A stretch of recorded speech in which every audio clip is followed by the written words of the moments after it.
2023 Triathlon Club president is Trevin Michael. He is in Alabama for work, so we're going to look at the agenda for tonight. We'll give some updates. We've got the board election results, and we'll introduce the new board. Mike Weiss, owner and custodian from Big Shark, is here to talk about Big Shark events for this year. I looked at your slides and I thought I could put it to music. It was like the 12 days of Big Shark. I had this whole thing worked out, but I don't have the music on here. We can do that. We'll work that. And feature presentation tonight will be Power Up. Just a quick introduction for the board who is really putting on tonight's meeting. Dave DeJean is here, our treasurer. Devlin, our secretary, right here.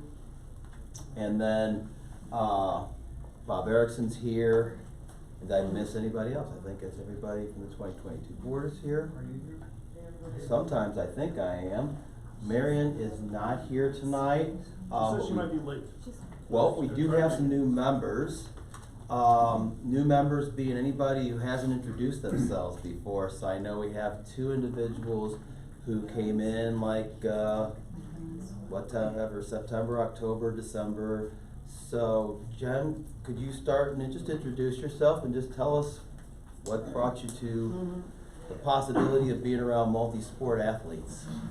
Yeah, my name's Jen Noska, and probably about 15 years ago I did 3 sprint triathlons. Just grew up watching Kona, and just was always wanting to do that.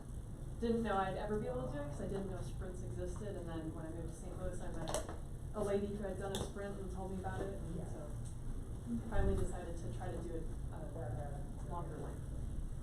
Well, good. Welcome to you. I'm Erica.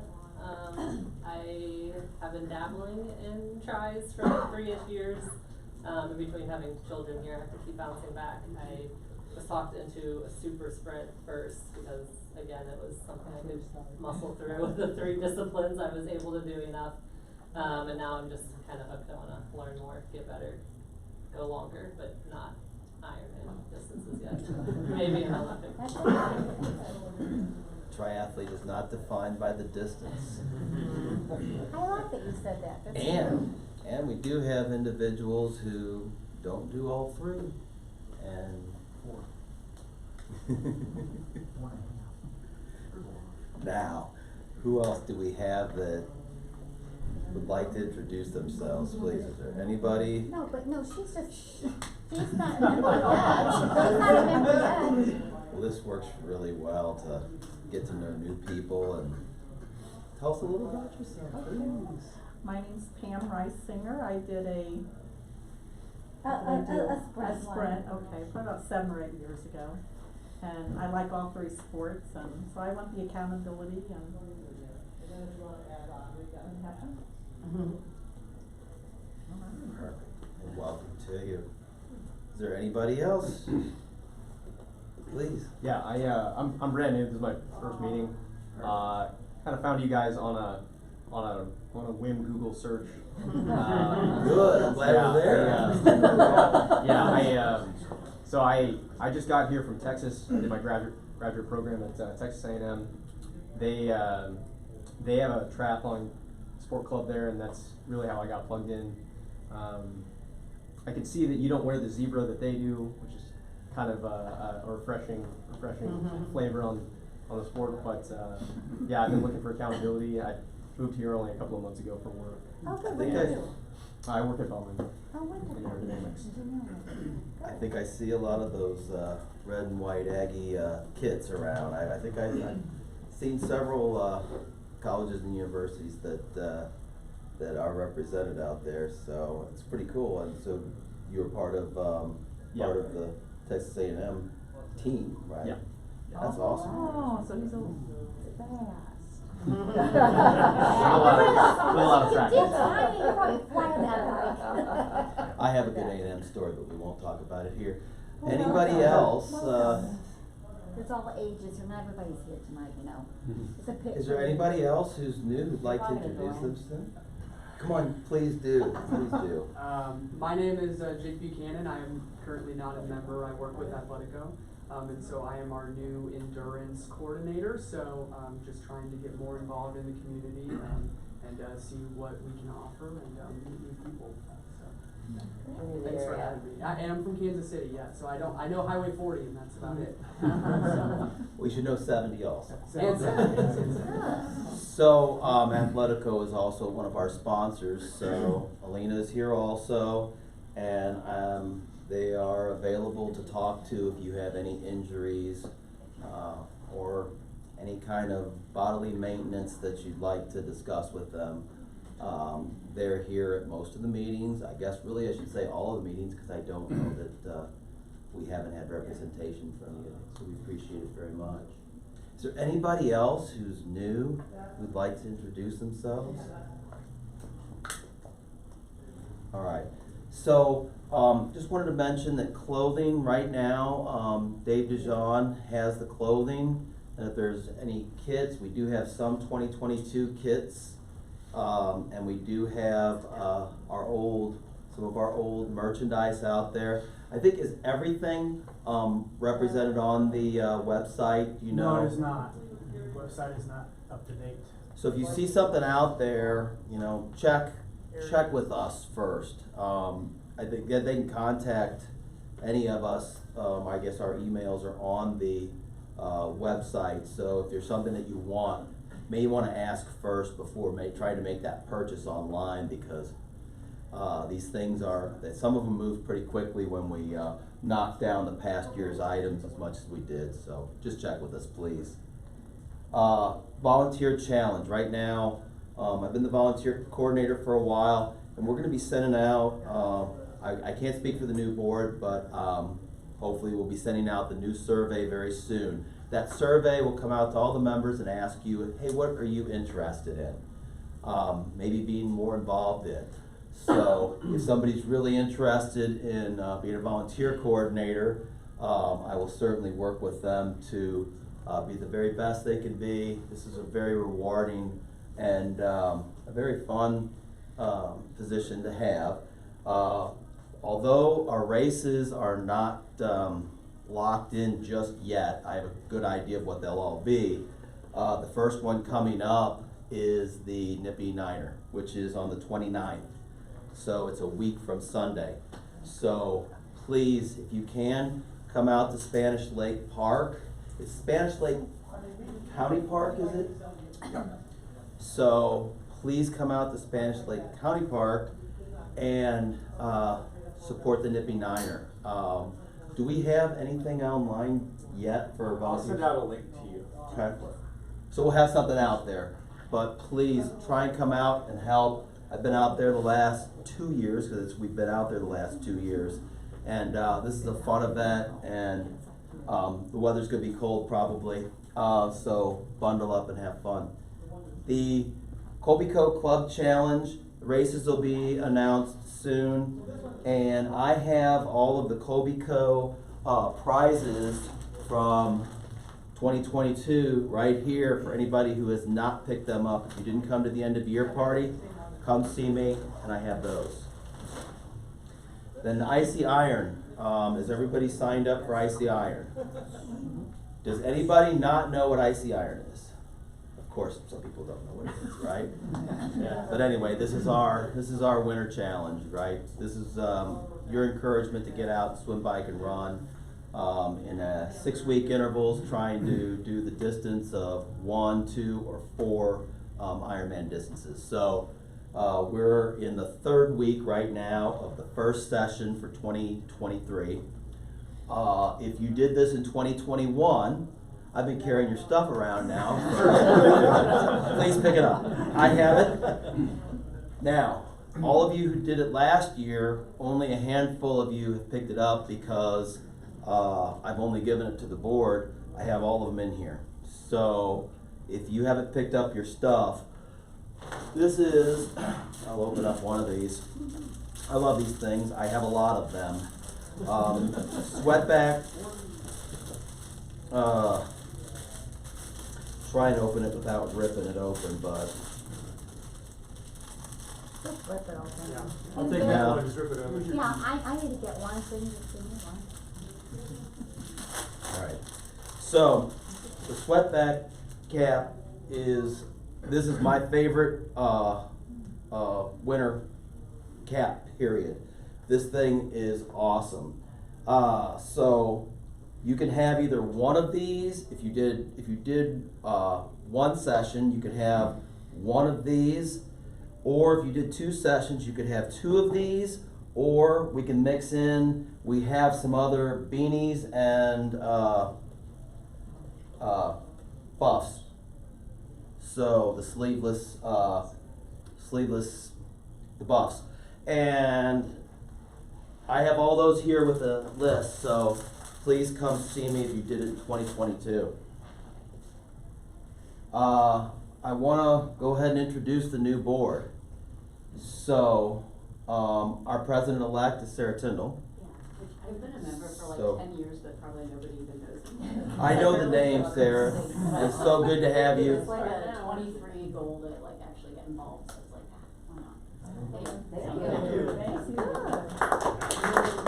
Well, it's so good to have you back. And again, I know the name. Yeah. In a good way I just too. never- Really was. Goal this year. Daniel's here. Daniel Hillman, please stand up real quick. Vice President, we really appreciate I've been it. involved for about 10 weeks and I'm going, everybody knows who I am. Appreciate that. And it's exactly what we need some ideas too, because you were involved, it's Montana, right? You were Right. involved in an organization or two there, right? You know, we started there, we had the Yellowstone Rim Runners, and that's how I Googled you and found you. Got involved with running, and I found the best way to get involved with a sport is to get around people that do it, because I don't know, I work with 300 people and I can't find 2 of them that think, wow, why would you go running without a bear chasing you, right? I mean, that's on my mind. So to get into and enjoy a sport, you just need to be around people that enjoy it too, and so I found you and here I am. We really like having you, and this is gonna be a fun year. Now, our treasurer, Dave DeJean, he was also our 2022 treasurer, so he is experienced and ready for another year. Marion Holtz has been around a long time in a lot of different positions, and she has been our membership focal for a long time. And we really appreciate all of what she's done and appreciate her stepping up to be secretary for 2023. Our members at large, we have Jennifer Meyer, she's not here tonight, and then Cheryl Ritzman. And Susie Easton is returning for 2023. She was also on the 2022 board as a member at large. Trevin is the 2023 president, and as I said, he's on travel today. We've got this QR code created. There's cards. I brought all kinds of cards. I love these things. I carry some around with me because I'm really surprised sometimes where I'm at. People will say something about multi-sport, and inevitably I don't have enough of them, so we have literally a couple thousand of these, and these QR codes are brilliant. Work really good to take people right to the website. So there's some out here. Please take some. If you carry them with you and you talk to somebody sometime, be very surprised. The Nippy Niner was a very interesting one. We had a race before the Nippy Niner, and I didn't have any cards on me because I didn't think anybody was gonna, run the Nippy Niner. I was working at the finish line. I didn't think anybody was gonna talk to me about it. I had 2 people approach me, and I talked to them a little bit about our club, and I didn't have any cards with me, and it's kind of awkward because you want to have something that you can give to somebody so that they won't forget, and they'll be more apt to hit that QR code. I want to turn it over to Mike Weiss of Big Shark to talk about the 12 months of Big Shark. If I may. Sure. You'll Hold on a second. They have to show me the pointer. Forward is forward. All right, so Big Shark has obviously been, we're a bicycle store, and we were a bike store first. I got into the sport because I discovered cycling in college and I really enjoyed it. And I discovered racing a little late. And so when I got into racing, there was a handful of people that put on all the events locally. And I think as an athlete, I mean, this team's actually kind of a rare exception, but as an athlete, you tend to take for granted that there's events. And you guys have a strong kind of volunteer mission as a component of your race, and a lot of the people here I know because I know you all give back. But when you're a bike racer, you tend to be pretty selfish. I mean, I think that's kind of the reputation. And what invariably happens, what I've discovered, is people get older. And it's happening to me. But eventually people stop putting on events. And there's not really a good succession plan in anything. I mean, when you're a big business like, you know, Ironman or the Wanda Group, or, you know, you pick the business, yeah, there's always kind of rotation. But when you're in a local or regional business, there's got to be some way to keep it going. So we're about a 30-year-old business. And early on, Jimmy is one of the tribal elders of St. Louis bike racing. And he realized, and he was through this because Jimmy was an elite athlete and a national champion. And as the events I would go to, well, some of them would fall off the calendar. You know, they would occur for a decade and then stop. And the reason they'd stop is the person, in some cases, passed away, would move, you know, life would happen. And so that's how we got involved. And so one of the things that we realized was there is no, I mean, St. Louis is really blessed because we have a lot of people right now that are very active in putting on triathlon. You have MSC, you have Racemaker, you have us, you have a lot of municipalities that see triathlon and other activities. You have Big River and Fleet Feet. So there's a lot of companies that are keeping that kind of menu for the athlete pretty robust. So we kind of figured out over time, you know, a couple things. One is, what do we have in St. Louis that we want to make sure keeps happening? And then the other comment would be, what do we not have in St. Louis that we want to attract? And then the third would be, well, let's be creative. How do we improve every year? You know, sometimes you need to know when it's time to fold an event up, or you need to know when it's time to make it even better or enhance it. And so I think there's sort of this creative process that happens every year with events. The other thing we realized is St. Louis tends to shut down. So it's a real seasonal city because it's Midwest climate. And one of our thoughts is there needs to be events, you know, in order to be active year-round, you have to have events that are year-round. And so we kind of look at our approach towards supporting events that we want to make sure there's something in January through December. And obviously it's just kind of a crescendo in the middle. And so I'm going to walk you through our months. The second slide I have, if I did right, oh, look at that. So 12 months of program. This is neat, Mike. Thank you. Who knew? All right, so why we do it. Okay, so local programming. The first thing it does is it creates relationships. You guys are all here. You guys know each other, or you're going to get to know each other, or you moved here and you found that. So relationships are really powerful. I've known a lot of people in this room for over a decade, some for 20 years. And I kind of consider people, even if you're an acquaintance or friend, it's just sort of how I roll. So if I know your face and I know your first name and your last name, I like you. And I hope that sort of reciprocates.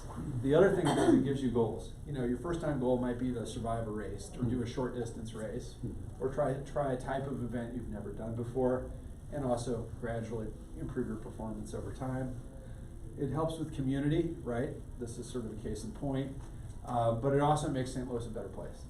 Makes, you know, like, you know, the parts of the region which are lousy to ride in, and you know the places where riders are expecting to see cyclists or runners. And so you kind of begin to know the vibe. For us, it's great marketing. Like, we've realized we're not a big enough company that we can spend a lot of money and have everybody know that a shark is somehow associated with a bike, because it's a silly name. But it's been good for us, and it creates a lot of goodwill. It also brings people from outside our community. So primarily we want to cater to, you know, the people that live here, but what we see is it brings in people from Joplin or Springfield or Kansas City or sometimes Chicago, depending on the type of race we want to put on. And it invests in the region. So, you know, everybody makes fun of triathletes because you guys are a really good demographic. You know, it's sort of like fertile soil when you're, you know, that's probably why you pay so much for events. But it does, you know, you're buying gas locally, you're shopping locally, having lunch after, you're shopping at local stores. I mean, so really having a vibrant athletic community is great for all the businesses and all the people that are in the industry, the coaches, you know, there's a lot of extensions that are really important. And we build equity over time, you know, like a race that occurs 10 years in, 20 years in, 30 years in, over time, that's a really big investment, and there's a lot of people that pass through to make those things happen. And I just think equity is something we don't realize we have. Talked about helping all related businesses. So we're gonna get into January. That's my friend Cater. He's smiling and he's wearing shorts. So the Nippy Niner started as we really, you know, I won't bore you with every detail because that'll take too long, but it's a 9-mile or 9K race. It's been pretty warm in January, but I guarantee you that day will be the coldest day in January. That's how it rolls. There was lots of ice last year too. Yeah, you probably will get hurt at that event. And we only need a handful of volunteers to make it fun. And so we'd love to see you out there. You'll get a cool hat. The other thing I'm going to introduce is usually when I come to the Tri Club and talk, I do not talk about things that are not triathlon related. So I'm going to show you things that I think you could do and I would like to do going forward. So gravel's a big thing. A lot of you guys do gravel events and have gravel bikes. But every January we have something called Roddy's Dirty Spaghetti Gravel Ruckus. We've never heard of it because those who know don't tell, and those who tell don't know. And so, but basically I have a redneck friend who loves riding gravel bikes in Sullivan, Missouri, and he has like his little cache of awesome gravel. So this just happened. We actually had Karen Honeyus and a couple of the people on the Tri Club came and did it. And it's just an amazingly beautiful, private, free gravel event.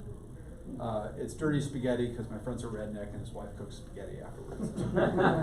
Probably it's not a Class A kitchen. But next year we'll put this on the calendar. We'll send an invite. You just sign up and show up, and you know, it's hard. Ride with GPS said it had 2,500 feet of climbing. My Garmin said 4,500 feet. Okay. Garmin's probably right. All right, so February, this is sort of the same vein, and you are all invited. So one of the things that you guys do in a triathlon, you've probably noticed, is when you show up with your bike, you're putting it in the transition area, and then at some point you're going to find your bike and go as hard as you can. And so that event in the cycling nomenclature is called a time trial. You can call it T2 or split or whatever you want, but you're riding a bike quickly. And so a team time trial is riding a bike quickly with a small group of others. And the things that it teaches you how to do is draft to a certain extent. It teaches you about wind direction, teaches you how to communicate. And you know, a group of cyclists riding together can go faster than an individual. So what we do at our All Aboard the Pain Train time trial is we group people with mixed ability. So this is coming up in February. Again, it's free. And what we'll do is we'll pick a fast person, just a little bit slower person, and so on until we get to somebody who, you know, just got a bike that, you know, and a beginner, and we'll mix them together and say we're going to do 30 miles of riding. The first 10 miles are going to be just learning how to ride as a group. The next lap you'll try to do a little faster. The next lap you'll try to do a little faster than that. And so it's just a progressive, and we allow one rider to fall off per lap. And so it's a really interesting event. It's in St. Charles County. It's a 10-mile lap, big parking lot.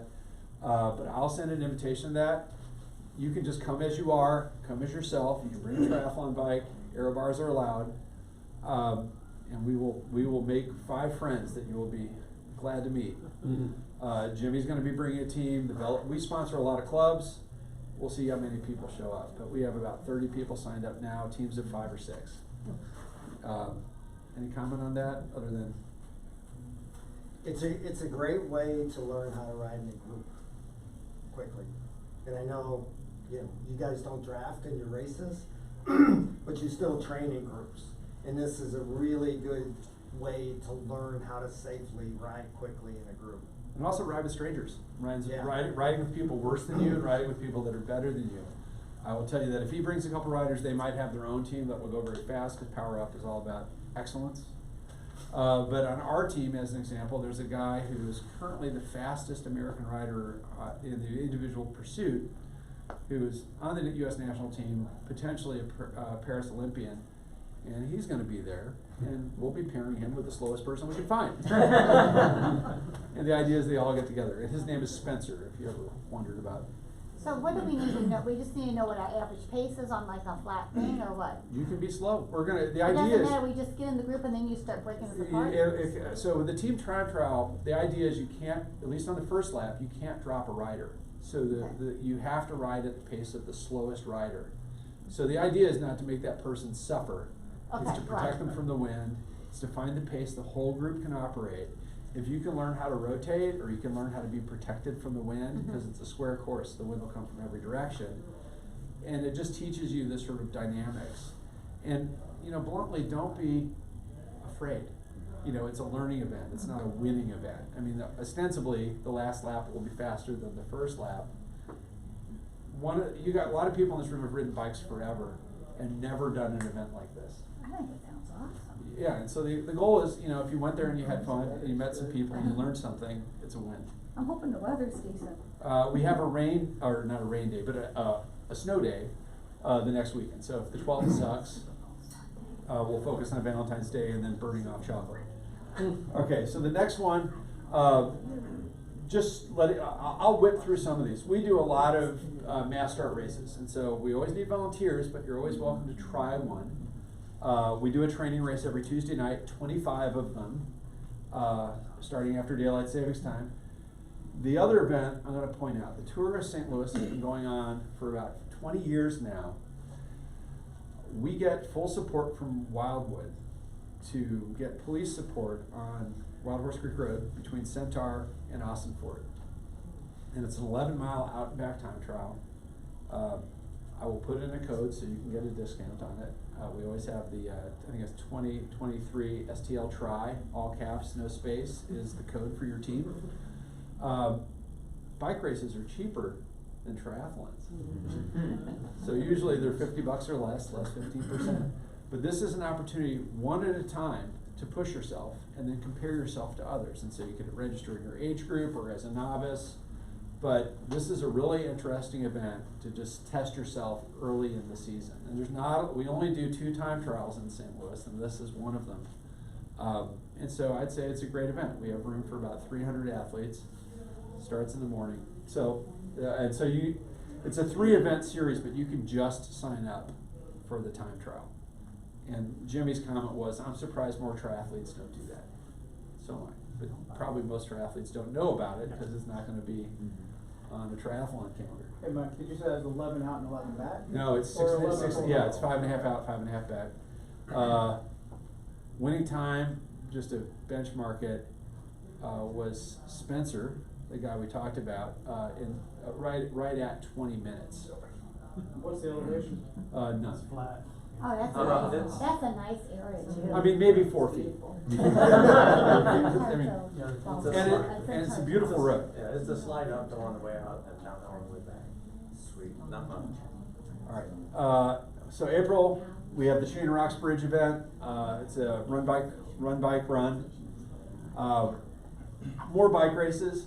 And the other thing I wanted to talk about, just in case you guys ever want to volunteer more or help more, we also support most of the charity rides in the area, either with mechanical sport or renting equipment or helping them with their logistics.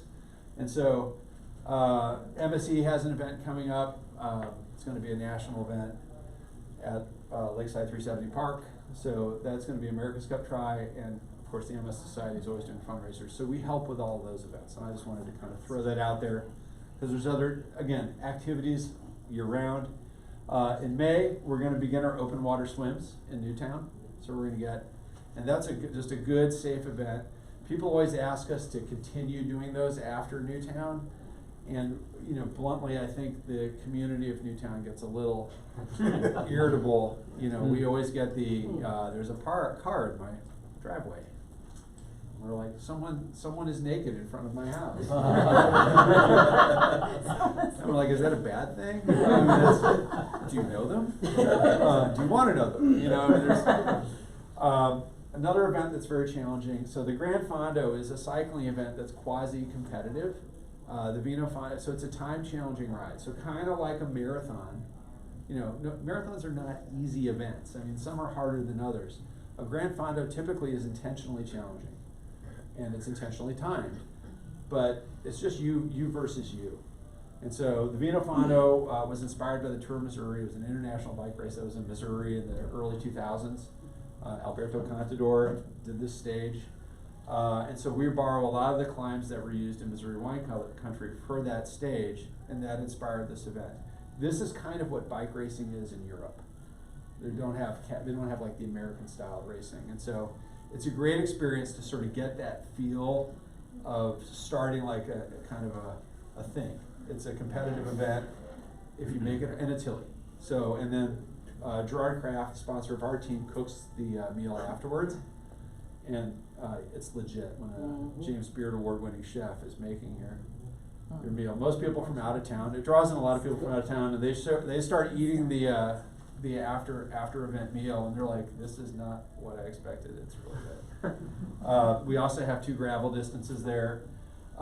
If you're over 50, of which I am, there's 2 senior games that have time trial events as well. In St. Charles, it's around Lake St. Louis, and they do like a kind of a short course road race. It's called the Golden Games. It's on a Thursday. Why, I don't know. But we put that on. And so if you're over 50, man or women, they have age categories, but it's a great opportunity, again, to do a time trial with some support and not a lot of pressure. And then the St. Louis Senior Games are at Riverlands, and we put those on, and those are going to be a Memorial Day weekend, I believe, on Saturday. And they have 4 distances, and they're sort of fun. Quarter mile, which I'm pretty sure everyone here can do. 1 mile, 5K, and 5 miles. So they're short and they're fast. But it's I do see some familiar faces there. I mean, what's also very nice is it's put on by the JCCA, and there are athletes out there that are 90 years old. And so, I mean, trust me, when I'm 90, I want to be out there. And so we volunteer our time, and we time it, mark it, and do that. But it's a cool event to come see people. And if you know anybody that just is looking for an activity, it's a great thing. There's lots of other events in the Senior Olympics that are pretty cool. And then the Highland Biathlon is the same weekend. We have always supported that event. It's if you've done it, it actually favors the runner a little bit because the run is pretty far. It's a 5-mile run and I think a 15 or 20 mile bike. Yeah, it's a really nice event. They serve a lot of beer afterwards. And then St. Louis Tri, of course, is the same weekend. So we go from having not enough events to too many. So in June, open water swims are going on. Tuesday crits are going on. We have shop rides at most of our stores. There's charity rides that we're supporting from TrailNet and Pedal the Cause. And so we put all of this on BigShark.com. So if you just want to show up and ride, you don't have an event that day, there's some place to go. And now, of course, MSC's calendar. We always meet with Sally Drake, and we try to find ways that our events are not on the same weekends. And so we kind of coordinate with her so we can support her events. And then Chesterfield, if you've got some kids, we do 3 youth triathlons. The first one is in June, sponsored by Chesterfield, and it's just up at the amphitheater down the road. July is our biggest event in triathlon. It's Newtown. We opted not to make it USAT sanctioned. And the reason for that is it's sort of beginner distances. It's slightly shorter than an Olympic race, and then we have a sprint. And what we see is we get about 500 plus people out there, and we don't want to force everyone to have to buy a USAT license. And so we do have the very competitive people saying, well, why isn't USAT? Because we want to compete at nationals. And we're like, sorry, but like the 30 people or 40 people where that matters for would just increase the price. So I'm telling you this now so you don't get the email. But we, in the past we've offered, I think through the Tri Club, a 50% off coupon. I guess we're doing that this year. You tell me. Dave? Yeah, we are. We're gonna hope to, yeah. Yeah. The new board will decide, and I think, Okay, but yeah, it's a, you guys have always made that event awesome, because you have big representation racing and big representation supporting. And especially on the kids event, it's the only open water event for kids in the area. Well, I think Innsbruck does too, but it's just a really cool vibe. And you guys own the kids race, which is really cool. Speaking of the kids race, my son did it last year. He loved it, and twice he said that two of the volunteers who were from the St. Louis Strike Club said something encouraging to him, and he kept going. And that's what he came back saying, was two adults told me to keep going. Yeah, and, that's cool. And that was, you know, What he took could have from been it. two of you in this room, you know, like that. I thought that was pretty cool. Well, we had a goof last year. Great St. Louis Tri Club story. We're starting the men's elite race.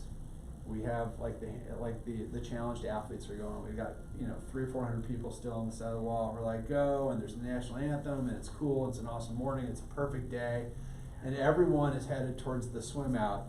And I look there and I'm like, those are volunteer positions that do not get filled.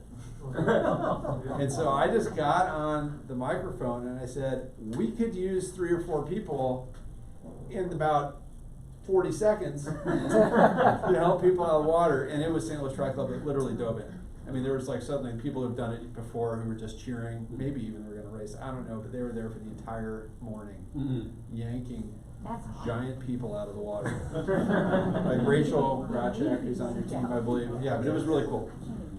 We also do a free event again. It's called the Tour de Sharks. It's a pedal to cost training ride.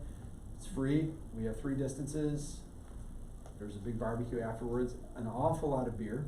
And it's a lot of fun. And we get a really good blues band, and it's not going to get rained out this year. Where is it at? It starts here and goes to all of our locations or the turnaround points. Yeah, so it's the Tour de Sharks, and it gets about 500 people on a nice day, and it's fun. And like, there's no catch. Just show up, and we roll out the carpet for you. And then Tour de Kirkwood is our sprint try. It's non-competitive because we don't block any roads. Signalized intersections, red light, you stop. So we say there's no prizes because we don't want people to die. But it's a great event, and also encouraging, like, bringing people into the sport. Like, this is a zero pressure, nice day. Kirkwood's really cool there. We have a sponsor that will also buy pizza, and we'll have a food truck afterwards. And then MSC has they're expanding their portfolio. So what they're doing is they're rescuing events that are dying. So the Springfield Tribe is going to stop, and Sally's taking it over. So it's pretty cool. August. So we have the state championship time trial. It's going to be in St. Charles. It's going to be on a similar course as what you do for the Lakeside 370 try. So if you want to try that course, and it's a 1 at a time, fast as you can go. 40K for most people, 20K for a little older juniors.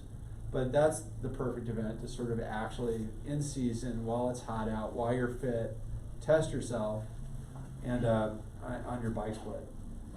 We do a couple state championship events as well in Criterium. We have our biggest children's triathlon in Clayton. It's all in Shaw Park. So, and you guys again own that transition area. We also, that same night, go from there to supporting the Moonlight Ramble. And of course, it would only make sense to have triathlon on that weekend too. So we'll have people everywhere. I don't know if you guys have ever been to this event, but when you're from St. Louis, you sort of have this like apologetic St. Louis vibe where you're like, I'm sorry, I'm from Missouri. It's not California or New York, you know, and St. Louis hosts probably one of the best, if not the best, I'll say second best for now, Criterium series in the country. And it brings in the best talent in North America and South America to race here. So when you show up and you see people and they're going real fast, it's because they're actually the best at that type of racing in the world. It's 4 days in a row: Lafayette Square, Francis Park, the Hill, we call it the Giro, and then Benton Park. If you've never been to this event, I just recommend it. We are the final of a 9-race professional series, which is the only U.S. pro series for Criterium. There's a $100,000 prize list. Wow. $70,000 local, $100,000 for the pros. And so it's fun. And we need a lot of volunteers. And we have kids races, and there's some other events during it. We do a ride in the morning on Saturday morning. We work with every charity in the area for kids with various disabilities. And so it doesn't matter if you're blind or you have some sort of cerebral palsy or some sort of other impairment, you're on some sort of adaptive bike. Everybody gets to ride on the race course, and all the pros join them. And you guys are welcome to join them, and it's really cool. I mean, the kids love it. And it's really positive for them to feel like they're part of this type of event. Frankie Andreo, 9-time Tour de France finisher, is our announcer, and he'll be out there yelling at the kids. So it's pretty neat. And then of course at the bottom, Pedal the Cause. They've raised about $50 million for cancer research locally, and we do all of their logistics and event support. So we encourage people to. And then Bike MS, and you guys probably know the plot on all the charity rides, but the idea is they start campaigning in January, February, and they try to recruit, fundraise. They have the whole wind up to the main event, and it's just a nice way to take your athletic talents and your social network and give back to really cool causes. Yeah, so that's it. And then we go into September. Your battery is running low. On my phone? You might want to plug in your PC. Oh. So, October we also do an event which is really good for triathlon. How many people here have heard of cyclocross? Anybody not? Anybody ever do it? Erwin? And so it's a lot of fun. It's riding a modified road bike or a mountain bike or a hybrid. We just don't care. For 45 minutes on grass, uphills, downhills. It's in a European country, it's the second most popular televised sport in the fall. Most of the top Tour de France riders right now, Wout van Aert, Mathieu van der Poel, have come from cyclocross. And there's a really cool scene here. We get people from mountain biking, road riding, cyclocross specialists, triathlon, and running. They all show up and do this as a nice off season. The reason I recommend it, it starts in September with some races in Illinois, ends in December with an event here in St. Louis at the County Park, but it's every weekend. And you start when the weather's nice, and you finish when the weather sucks. And so that's October, and so we have a free clinic. There's also some of the last big rides of the year.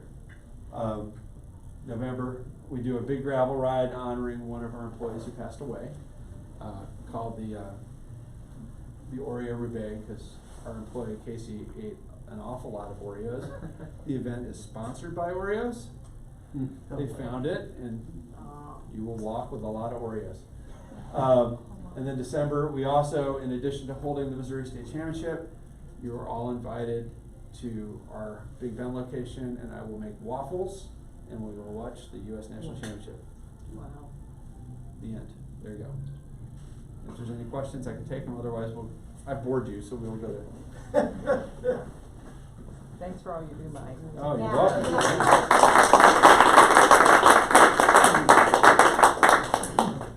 Can you imagine what it would be like in St. Louis without him promoting events? I'm Jim Schneider. I'm the owner and the head coach of this place. I've been coaching cyclists and endurance athletes for over 30 years, which means I'm old. And so tonight we're going to talk a little bit about training zones. And this is kind of like at the 20,000 foot level. So there's a lot of stuff in the nitty gritty that I'm leaving out of this, but I think it'll give everybody a good idea of why they're important. So in regards to cycling, you'll see a lot of different things in the literature in regards to how many training zones to use. 6 is what we use in here. Some people use 7, some people use 8. But we use 6. Your zone 1 is your recovery zone. So that's when you're just running or you're cycling and it's a recovery day. Heart rate's low, you're not hardly any pressure on the pedals. You're barely above walking speed for most people. Zone 2, that's your steady state or endurance pace. For runners, it's the conversational pace. You're working on your aerobic capacity. And, you know, the rule of thumb says for endurance athletes, this should be 70 to 80% of your training should be done there.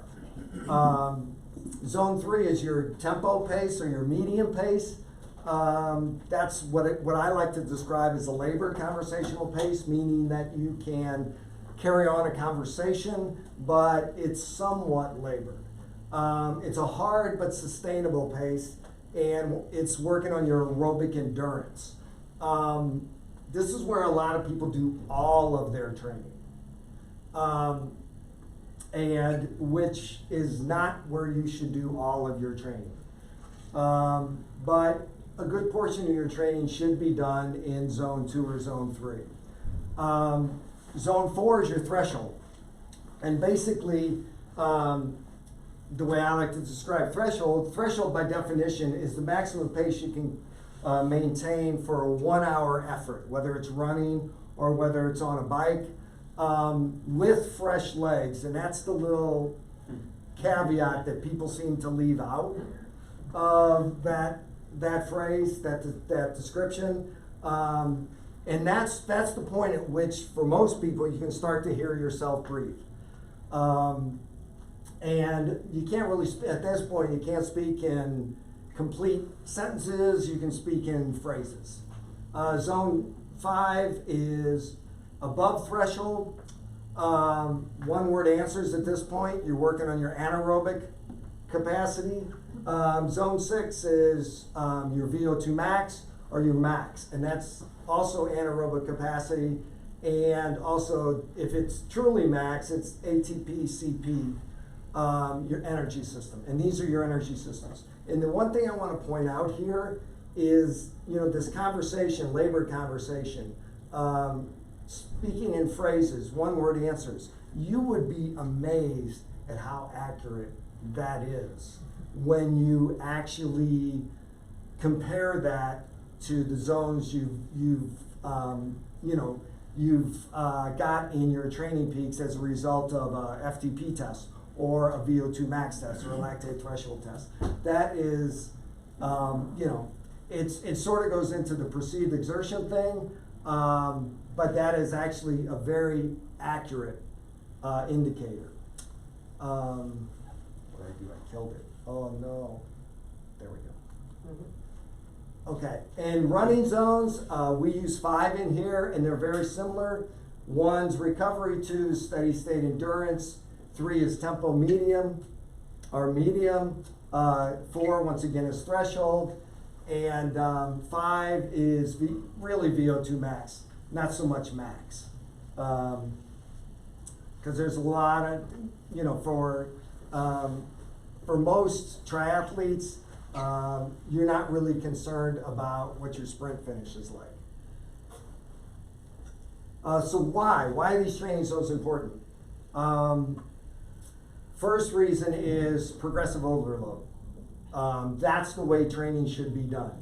You can't train hard all the time, and I've got a slide that demonstrates why you can't. But you want to build your fitness progressively over weeks and months, and actually even years. And progression is more than just increasing your volume, it's also increasing your intensity. By training in the right training zones, you're avoiding overtraining. Because recovery is a critical part of training, and everybody's heard that. I'm sure I'm not the first person to tell you that. And a lot of people just can't really wrap their arms around, I would be better off if I took today off. But there are days like that. It allows you to optimize your training time. You're not putting in, you may or may not heard the term junk miles. Are there such thing as junk miles? That's debatable, but it allows you to spend your limited training time, and probably anybody in here a professional triathlete? Okay, so you all have other time commitments. So this allows you to optimize. By training in the correct zone at the correct time, it allows you to optimize your training time. In specificity, you should, once you've built up your a certain level of fitness, then your goal in training should be training at the speed that you're gonna race at. And depending on what events you're getting in shape for, you're gonna be racing at different speeds. And you want to get your body, before your goal event for the year, you wanna get your body used to racing at that speed. So come race day, and I go, on the bike, running, that's where I might just naturally go to that pace.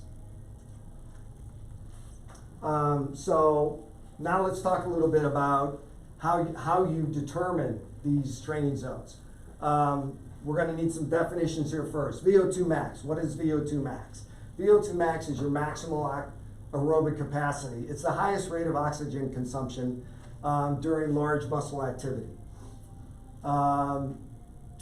Lactate threshold. It's the exercise at intensity at which there's an exponential rise in your blood lactate concentrations, because the breakdown of glycogen in your muscles exceeds the body's ability to metabolize that lactate, because you can actually use lactate for energy. But there comes a point where you're just producing too much and the body cannot break it down quick enough. Functional threshold. It's the average power, pace, or heart rate that you can maintain for 1 hour, like we talked about, once again, on fresh legs. Heart rate reserve. This may be new to some people here, but you can determine heart rate reserve is your maximum heart rate minus your resting heart rate. And we'll talk about how to determine those in a second here. So, VO2 max test. Anybody in here ever have a VO2 max test? I'm sure some people. There you go. Okay, so a VO2 max test it's a step test, whether you're doing it running or whether you're doing it cycling, and the load is increased at a fixed interval, and basically this really fancy and expensive machine is measuring how much oxygen you're inhaling and how much carbon dioxide you're exhaling. And based on that, you can look at the results of that test, and you can determine your training zones based on your O2 consumption, and so it gives you your heart rate zones, and it also gives you your power or your pace. And it's probably the most accurate way to determine your training zones. And these are just, the average non-trained male has a VO2 max of 30 to 40 milliliters per kilogram per minute. The average trained female is 27 to 30. World-class athletes have VO2 maxes as high as 90+% or 90 milliliters per kilogram per minute. And males and females have 80 to 77. That guy, where that jersey came from, he grew up in Wildwood, and he's actually 16 years old in that picture up there that looks like it belongs in an Italian bar somewhere. He's the kid on the far right, but he rode 6 Tour de France's. He rode in the first 2 years that Lance Armstrong won the Tour.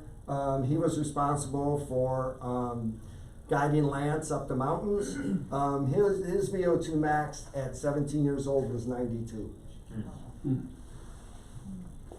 And these are some others. I don't know if you can see them, but that's why he ended up in the Tour de France. One of the reasons. So what is lactate? Let's talk a little bit about lactate. So lactate is a byproduct of anaerobic glycolysis. And it's, and like we talked about, it is, the body can actually use it for fuel, in certain concentrations. And the accumulation of lactate in the blood is a reliable indicator of anaerobic activity, okay? Common misconceptions. It does not you know, it does not cause that burning in your muscles that you feel. It does not cause fatigue. Once again, it is just a byproduct of anaerobic metabolism, and because it's a byproduct of anaerobic metabolism, it gives us a really good indicator of how you know, if you're at this pace running, it's like how much of your aerobic capacity you're using and how much of your anaerobic capacity are you using. It gives us a really good indicator of that. Actually, if you're interested, the burning is a result of hydrogen ions accumulating in your muscles. So, lactate threshold test, how do you do that? It's similar to a VO2 max test in that it's a step test. And basically, every 3 minutes, the protocol we use in here is every 3 minutes, your power goes up a fixed amount. And every 3 minutes, we're recording your heart rate, the lactate concentration in your blood, and your perceived exertion on a scale of 1 to 10. And then that is plotted, I'll come back to it, and you end up with something like this. And the blue line here is your lactate concentration in your blood, and the red line is your heart rate. And it's power on the on the x-axis, the horizontal axis. And one of the reasons that this is a very good indicator of your fitness level is, once again, think about what we talked about in terms of lactate. Is my body metabolizing that lactate? If it is, it's working more efficient aerobically. So this is a person. Let's just keep our eyes on the blue line. This is a person, one of our clients that, and this was the fall of 2017. He was coming off a 2-month, off season, and this was the first test. So this is in December, 2 months later. So you can see, if you're looking at his lactate concentrations, you can see where he's become more efficient, yeah? He's able to metabolize this, that blue line is not going up. He's actually able to metabolize that lactate. And so, he's aerobic, completely aerobic up to this point, is only going slightly anaerobic at this point. The other thing that indicates is what he's using for fuel. He's burning fats. As long as this thing stays flat, he's burning primarily fats, as opposed to glycogen. Because you have even the thinnest of us has almost an unlimited supply of fat to burn. Glycogen, not so much. You've got probably about 90 minutes of in the absence of any sort of replenishment, you've got about 90 minutes of glycogen in fully topped off muscles and liver. So this is in February, same guy, and he's, it's staying flatter than it was. So that yellow line was his threshold, and as you can see, as he gets more and more fit, his threshold moves out.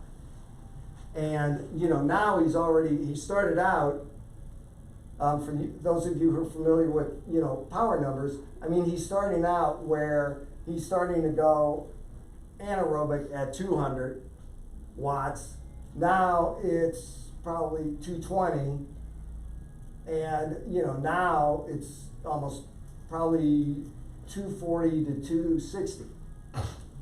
So that's what this test, it gives you this information in addition to the heart rate information, because all of this tracks to the heart rate. Okay, so I told you I was going to say what happens if you train too hard all the time.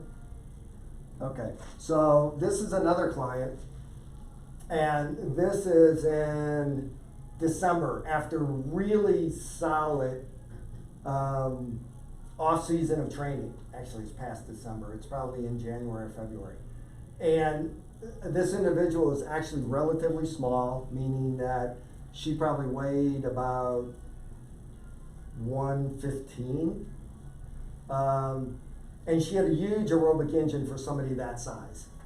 But not much of an anaerobic engine, because everything to the right of this threshold indicates your anaerobic capacity.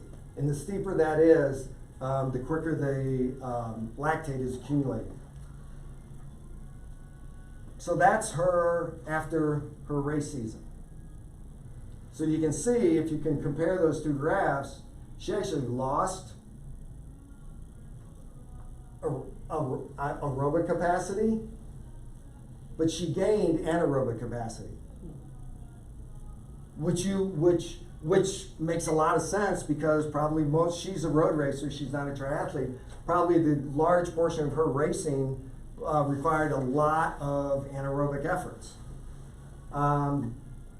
So the take-home message being is, you need to, there isn't, if all you do is train hard all the time, you'll never build this big aerobic engine.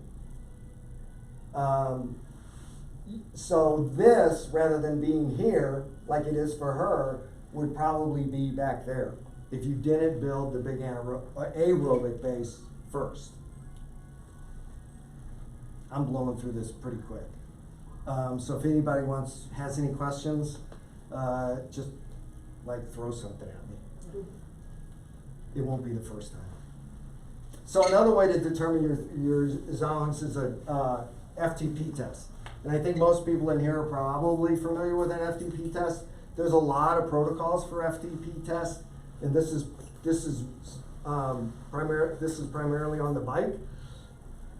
There's a ramp test, there's a 2x8 minute test, there's a 20-minute test, a 30-minute test, even an hour test. And basically you're going as hard as you can for these specific intervals, and then you're looking at your average power at the end of that, and you're applying a correction factor to that to determine what your zones are, what your functional threshold is. It was originally developed as a field test for people who couldn't get to a lab or get to a center to have a lactate threshold test done, or a VO2 max test done. And we'll talk about the pros and cons of all of these tests in a slide in a couple minutes. In terms of just talking about power in general for bike training, and comparing it for looking at your heart rate zones rather than your power zones, my feeling is that if what you're working on, on this particular day in training, is you're trying to improve your endurance, your aerobic capacity, you should focus on your heart rate. If you're trying to improve your speed, you focus on power. One of probably the main reason for that, there's other reasons, but probably the main reason for that is there's always a lag with your heart rate when you're doing an interval session. Your heart rate's going to lag your effort. Power is instantaneous. As soon as you put the power to the pedals, you're going to see it on your computer. So it's a much better metric to use when you're doing your speed work. Another way, the last way we're going to measure your training zones is with heart rate reserve. And these are the zones for 1 through 5. Once again, this is specific to running, but it's not exclusive to running. You can do the same thing with the bike. The Corvonen formula is you take your target heart rate for each of these percentages is your heart rate reserve times the percentage itself plus your resting heart rate. And that's how you get your zones. Resting heart rate, everybody knows what that is. First thing in the morning, before getting out of bed, you check your pulse. The way I do it is 15 seconds and then multiply it by 4. Your maximum heart rate, one of the best protocols that I've seen is, and this is from a running standpoint, is you do a 15-minute warm-up. During that warm-up, you increase to your 5K pace, and then you do 4 2-minute all-out efforts. All-out being probably the maximum speed you can go, but maintain that speed for 2 minutes with 1 minute rest between. And then you take the maximum heart rate of those 4 efforts, and that is your maximum heart rate. And that's what you use for this formula.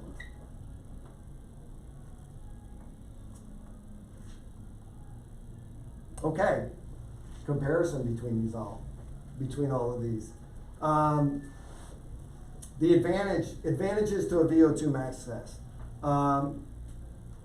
It applies to running and cycling. It is the most accurate way to determine your zones. It gives you your heart rate as well as your power and pace zones.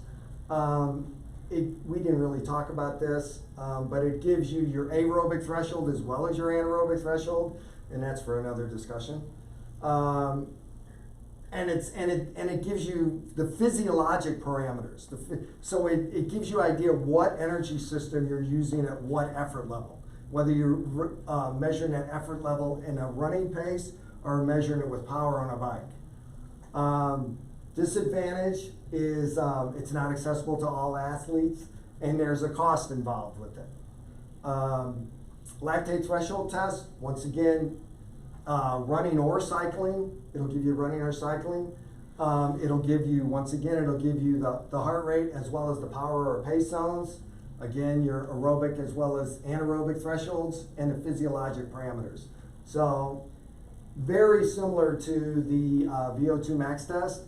Once again, it has some of the disadvantages of the VO2 max test in that it's not accessible to all athletes, and there is a cost involved. And the reason it's not quite as accurate as a VO2 max test is because sometimes the results are hard to interpret. Those examples of the tests that I showed you all, those are pretty straightforward tests. But I've seen test results that are, it's kind of hard to interpret what the test is trying to tell you. But it's still a very good tool.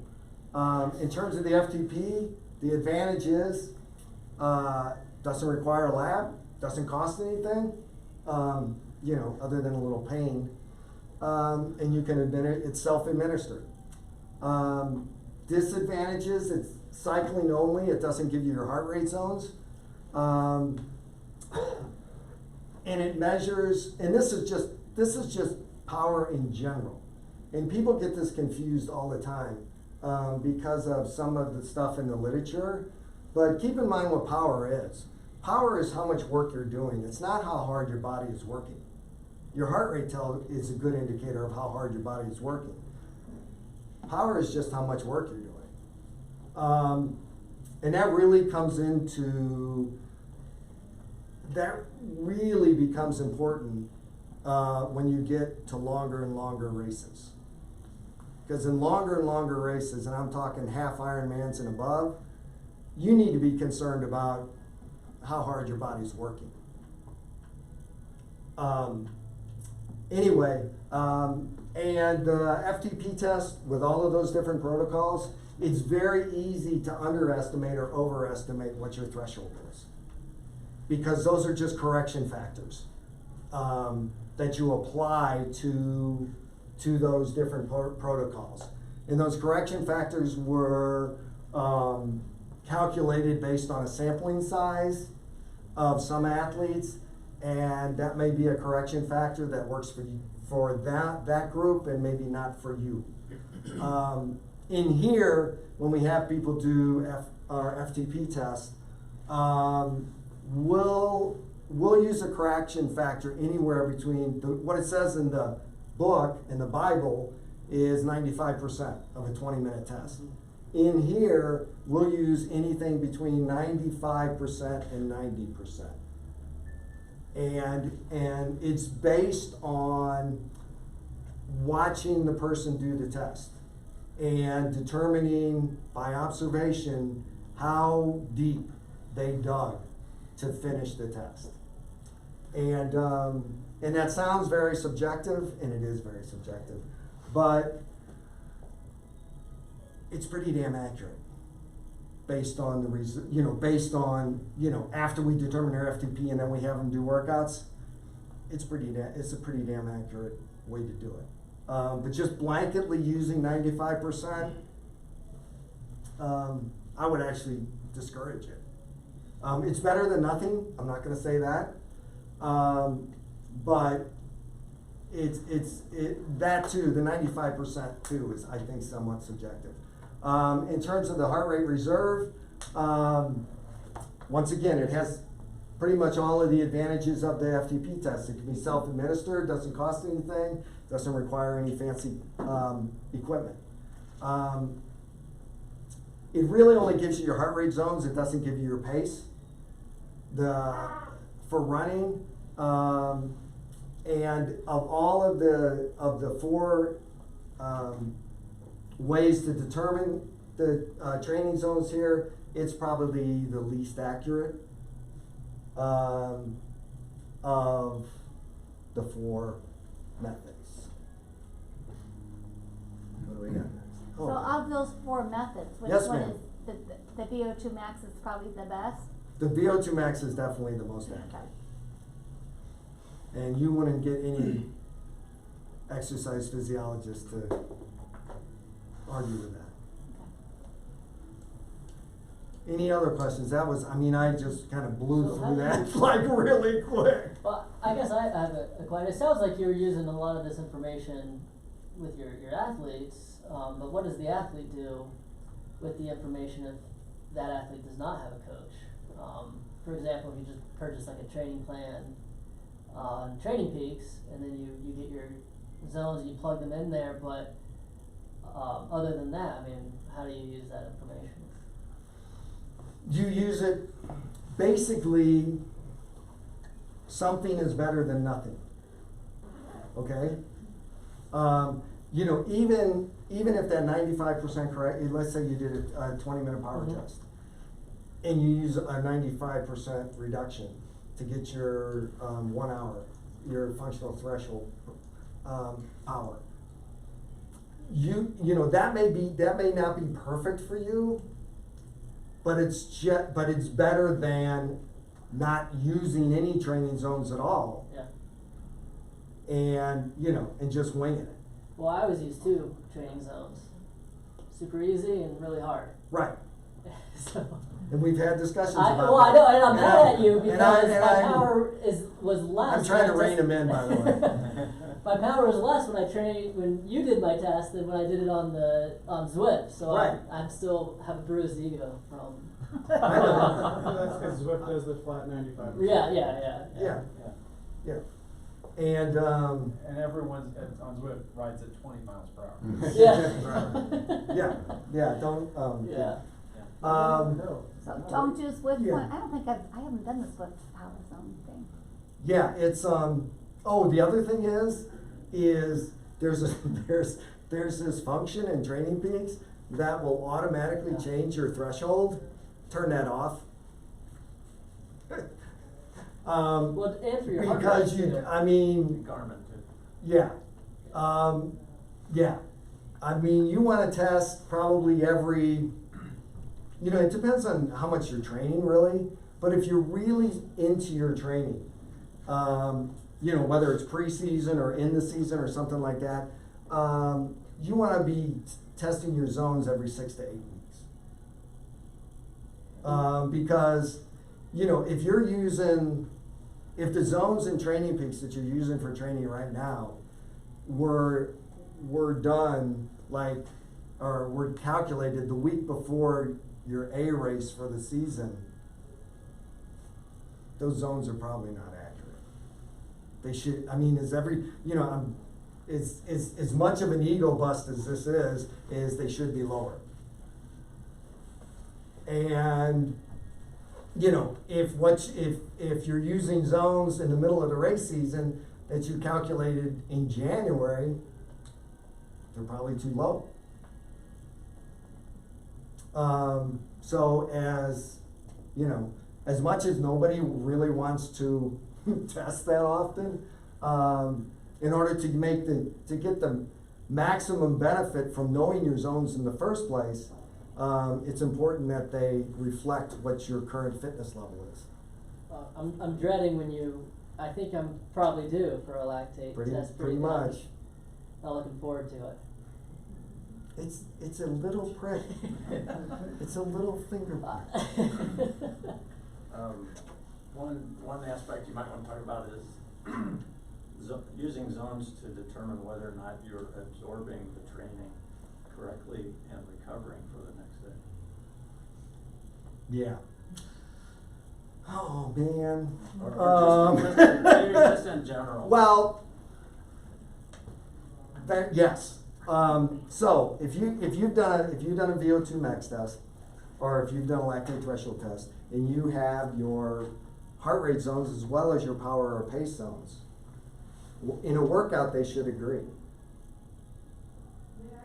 So if you're doing a zone 3 workout, a tempo workout, and your power is right on target, and your heart rate's up here,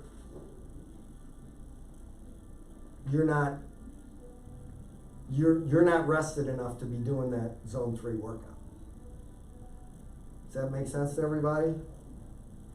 Your heart rate zones, you know, if they're accurate, I'll put that caveat in there. If they're accurate, same thing applies to running, okay? You know, if this is if according to the pace, this is my tempo pace. You know, I'm running 8:30s, and it's my tempo pace. And this is my tempo heart rate zone, and I'm running my 8:30 pace, and my tempo and my heart rate is at my zone 4 level, then you're fatigued. And maybe you shouldn't be doing that workout today. Is that what you were getting at? Yeah, so if you're doing a series of intervals and your heart rate is higher than it usually is when you do that, you should probably just cut it off because it's a sign of overtraining. And you want to be rested for your training. You don't want to be exhausted for your training. If you want to get advantage out of it, you need to be rested for your training, recovered. Right. And there are certain, I mean, you know, there's certain, like, particularly zone 4, zone 5 training is, in order to get the most out of those training in those zones, you got to come into those workouts fairly rested. Otherwise, you either can't hit those numbers, either from a pace standpoint or from a power standpoint, or you'll run into the phenomena that we're talking about, in that you'll hit the numbers, but your heart rate will be skied. So to get the optimum benefit from that training on those races, or for those kind of workouts, you want to come into those workouts with rested legs. You know, other workouts, you know, whether it's just where it's just endurance, so like zone 2 stuff, zone 3 stuff, you know, it's less important. I will say that. I'm not going to say it's not important, but it's less important. And there's some people that can absorb a lot more than others. You know, Zach's probably one of those from a running standpoint. Yeah. And then there's other people who can absorb a lot more on the bike. And then there's others who may not have the aerobic fitness yet, and they need more rest between those workouts. Yeah. And there are who in here knows who Austin Hyman is? Okay. So Austin Hyman, for the rest of you, Austin Hyman was the junior world triathlon champion in 2017, I think? Yeah. And anyway, you know, obviously, he picked his parents well because he had the genetics. And, but the other thing is he was a unique athlete in that he didn't need the volume of training that other athletes needed to compete at truly a world class level. As a matter of fact, if he trained too hard, he started to break down. Or he trained too much. I'll say, if he trained too much, he started to break down. You know, to Mike's point. Whereas other people, okay, so I'm really dating myself here. Who in here knows who Eric Heiden is? Okay. Just the old people, right? It's the old people sitting So on it, yeah. so in 1980, Eric Heiden did something that will never be repeated. He won 5 gold medals at the Winter Olympics and won every individual speed skating event that there was. And in 1979, I was at the World's Trials for speed skating up in West Allis, Wisconsin, and Eric was doing a time trial to qualify for the World's team. And I asked one of the national team coaches, who happened to be from St. Louis, I said, Mike, what makes him better than everybody else in the world? Because at that point in time, he was already better than everybody else in the world, even before he won his gold medals. And the answer is if anybody else tried to do the training he did, it would kill him. So he was the opposite of Austin in that he could absorb just a huge amount of training and and not break down. Which brings me to my closing tidbit is your single most valuable training tool is your training log. And whether you keep it in a written form or it's on Training Peaks or it's in Strava or wherever it is. And the reason being is if you keep a good training log, that is a record of what works and what doesn't work for you. And so all of this stuff that we talked about gets applied to you as an individual based on that training diary or the training log. So anyway, so what do we do here? Actually, are there any more questions? Oh, cool. Okay, we do personal coaching. We do cycling coaching. We do triathlon coaching for clients that come in here and for clients that don't live in St. Louis. We do indoor cycling classes in here. And I was explaining to a couple of you before the meeting is in this room, the way we do indoor cycling classes is there could be 10 people in this room and there could be 10 different workouts up. So it's all based on your fitness, what you're getting in shape for, and your experience level. So all the training is individualized to what we believe you need. We do camps and clinics. Some of them are, triathlon camps that we have information about, actually up there and on our website. And some of them are just cycling related camps. Some of them are, like we have a Vino Fondo prep camp. We have a Pedal a Cause prep camp. And then we just have other prep camps, or just fitness camps, I would say. We do private group training. And we do physiologic testing. Specifically, we do lactate threshold testing in here. We do not do VO2 max testing. But we have an agreement with Fleet Feet where they will do the VO2 max testing on our athletes at our request. That's my story and I'm sticking to it.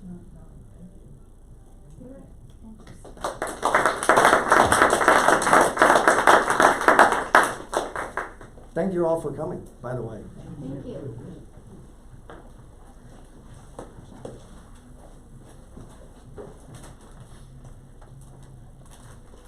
So our next meeting is going to be Wednesday, February 15th. We have the Heights reserved.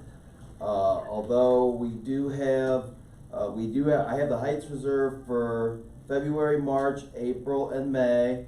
And there's a chance that we'll take one of those meetings and see if one of our sponsors, sometimes we're at Big River, or obviously we're Big Shark today.